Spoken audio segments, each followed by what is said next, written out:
ফেসবুকে আপনার সুখ চুরি করছে। প্রতিদিন আপনি ফেসবুক খুলে কি দেখেন? বন্ধুর নতুন গাড়ি, কারো বিদেশ ভ্রমণ, কারো নতুন চাকরি, কারো সুখী পরিবার। তারপর অজান্তে আপনার মাথায় একটি প্রশ্ন আসে, আমার জীবন কি সবার থেকে খারাপ? যদি এই অনুভূতি আপনার হয়ে থাকে তাহলে এই ভিডিওটি শেষ পর্যন্ত দেখুন। এই ভিডিওটি শেষ পর্যন্ত দেখলে আপনি জানতে পারবেন কেন সোশ্যাল মিডিয়া আপনাকে আপনার অজান্তে হতাশ করে তুলছে। ফেসবুক আমাদের পুরো পৃথিবী দেখায় না, এটি শুধু মানুষের হাইলাইট রিল দেখায়। একজন মানুষ বছরে 365 দিন বিভিন্ন সমস্যার মধ্যে থাকে। সে হয়তো মাত্র 10 দিন আনন্দের ছবি পোস্ট করে। আপনি সেই 10 দিনের ছবি দেখে ভাবেন তার জীবন নিখুঁত।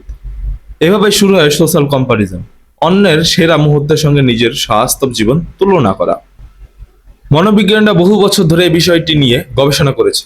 বিভিন্ন গবেষণায় দেখা গেছে যারা নিয়মিত সোশ্যাল অন্যদের সাথে নিজেদের তুলনা করে তাদের মধ্যে হতাশা, উদ্বেগ এবং আত্মবিশ্বাস কমে যাওয়ার প্রবণতা বেশি দেখা যায়। এর কারণ খুব সহজ, মানুষ নিজের জীবনে সব সমস্যা জানে কিন্তু অন্য সমস্যাগুলো জানে না। তাই তুলনাটি কখনোই ন্যায্য হয় না। ধরুন আপনার এক বন্ধু দামি রেস্টুরেন্টে বিভিন্ন ছবি পোস্ট করে।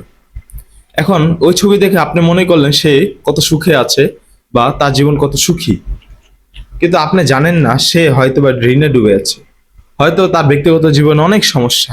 সোশ্যাল মিডিয়া সত্য নয়, এটি মানুষের বেছে নেওয়া বিশেষ মুহূর্তের একটি ছোট অংশ।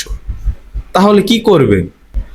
অন্যের সঙ্গে নয়, গতকাল নিজের সঙ্গে তুলনা করুন, অপ্রয়োজনীয় স্ক্রল কমান, বাস্তব জীবনের সময় দিন, নতুন দক্ষতা শিখুন। মনে রাখবেন, লাইক দিয়ে সুখ মাপা যায় না। অন্যের হাইলাইট দেখে নিজের পুরো জীবনকে বিচার করবেন না।